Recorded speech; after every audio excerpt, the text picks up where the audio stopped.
तो जो महाकाली की उपासना का फल है वो 5 वर्ष का गोप बालक 8वीं पीढ़ी में नंद बाबा बन करके प्रकट हुए और नंद बाबा के यहाँ नारायण श्री कृष्ण के रूप में प्रकट हो गए। अंत में वो श्री बालक सहित माँ सहित चारों ब्राह्मण का शरीर छूटा सीधे परम धाम को गए। आगे की 12 ज्योतिर्लिंगों में कथा ओंकारेश्वर की है।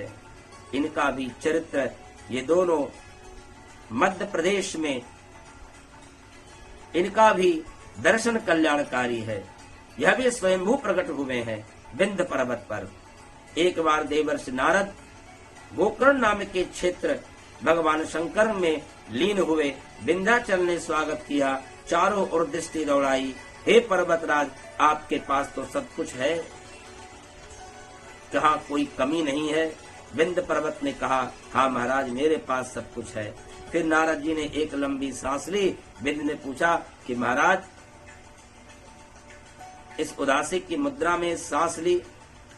नारद जी ने कहा कि हाँ विंध्य, मेरे पास सब कुछ तो है, लेकिन सुमेर जैसा वैभव आपके पास नहीं है। सुमेर की वो श्रृंखलाएं जहाँ देवता वास करें, आपके पास तो सब कुछ है, ये ऊंची ऊंची श्रृंखलाएं, लेकिन किसी देवता का वास नहीं है। शरीर में सब कुछ हो, प्राण न हो, नदी विशाल हो, पानी न हो। इतना कहकर नारद जी तो चले गए, लेकिन विंध्य पर्वत ने तय किया कि मैं भी इस पर्वत में भोलेनाथ को प्रकट करूंगा। विंध्य पर्वत भावुक होकर भगवान शंकर की अघोर उपासना करने लगा और भावुक होकर जब आंसू बहाने लगा तो भगवान शंकर अपने भक्त की पीड़ा तो ज्यादा देर तक देख पाते नहीं। ऐसा मान लो कि जब भगवान शंकर की एक कमजोरी है, वो अपने भक्त के आंखों में आंसू ज्यादा देर तक नहीं देख पाते। ये उनका स्वभाव है।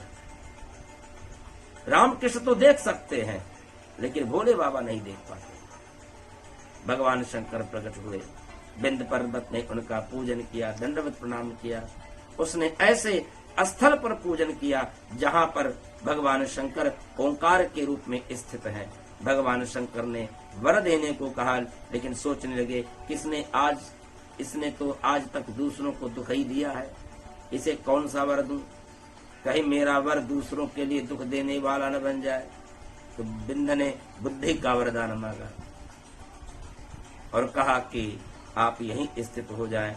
भगवान शंकर ओंकार बिंदु स्वरूप 2 भागों में विभक्त हो गए और सदा शिव प्रणव में ओंकार नाम वाले और मम में ममलेश्वर के नाम से विख्यात हुए।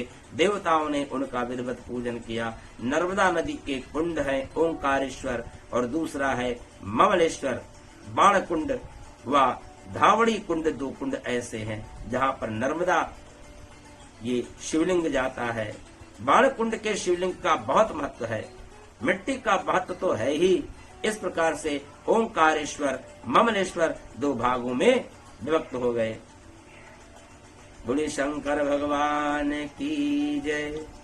अब आगे की कथा आपको केदारनाथ की, भीमा शंकर की, अन्य ज्योतिर्लिंगों की। तो आज आपने कथा सौराष्ट्र सोमनाथन, श्रीशैले मल्लिकार्जुनम, उज्जैन नाम महाकालम, मोंकार ममलेश्वरम, 4 ज्योतिर्लिंगों की आपने कथा आज श्रवण की। बाकी ज्योतिर्लिंगों की कथा आपको कल महाशिव महापुराण की कथा में श्रवण कराई जाएगी। ओम नमः शिवाय।